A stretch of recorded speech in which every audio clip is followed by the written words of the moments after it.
Today, Lester Holt and Savannah Guthrie in New York, the moment the entire country has been waiting for after a very close race. NBC News now projects that Joe Biden has won the Keystone State, Pennsylvania, and its 20 electoral votes. And that means we can now project that former Vice President Joe Biden has been elected President of the United States. He is President-elect Joseph Robinette Biden at 77 years old. Chuck, we'll turn to you. This map is a real interesting one, not necessarily the path that anyone thought would have unfolded, but here we are. Here we are. Look, we got just enough vote in order to call Pennsylvania, even if it may slip into a recount. We think there's just the mathematically nearly impossible for the order of finish to change in Pennsylvania.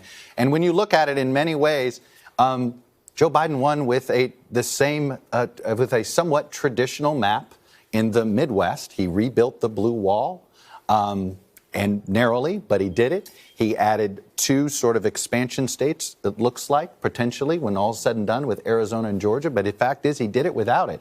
And it proved that 4 years ago, the biggest important lesson from this election is that 2016 was not an outlier. This is essentially the 2016 election with the Gary Johnson vote going to Joe Biden. And here we are. All right, Andrea.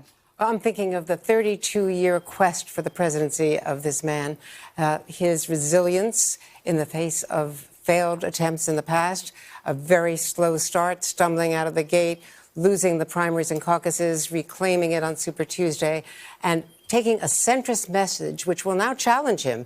His ability to reach across the aisle will be challenged on the left within the Democratic Party.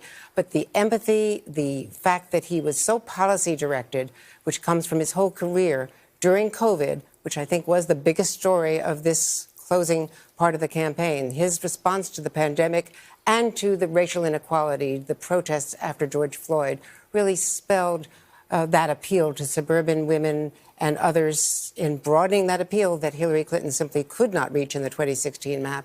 And that spelled victory in a sharp contrast with appealing for unity, for calm, as he has in the last 48 hours. And Casey Hunt is here. Concession is normally the opening to transition. Are we going to see that? I think we're all going to be watching to see what Republicans do here, and they have a real challenge in trying to manage a president who has been ruled, it seems, by his emotions and who has fed into the chaos. So I would expect some Republicans to focus on letting what Chuck mentioned. There's still going to be a process that plays out in the states. Obviously, Republicans have talked about legal challenges. I'm going to watch to see how long and how far Republicans are going to be willing to entertain that. Clearly, current President Trump has a lot of support. There were a lot of Americans who voted for him here, but I'm not sure that there's going to be sustained support for that. And, you know, just to pick up on what Andrea was saying, I've been watching all of this, and you think about what got Joe Biden into this race and how, you know, everyone in Washington has looked at this president.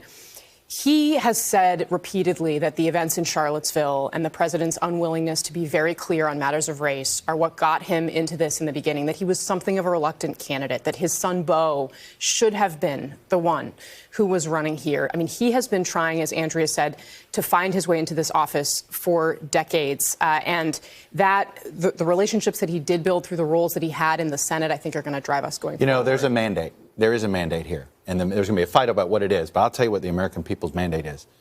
Heal the nation.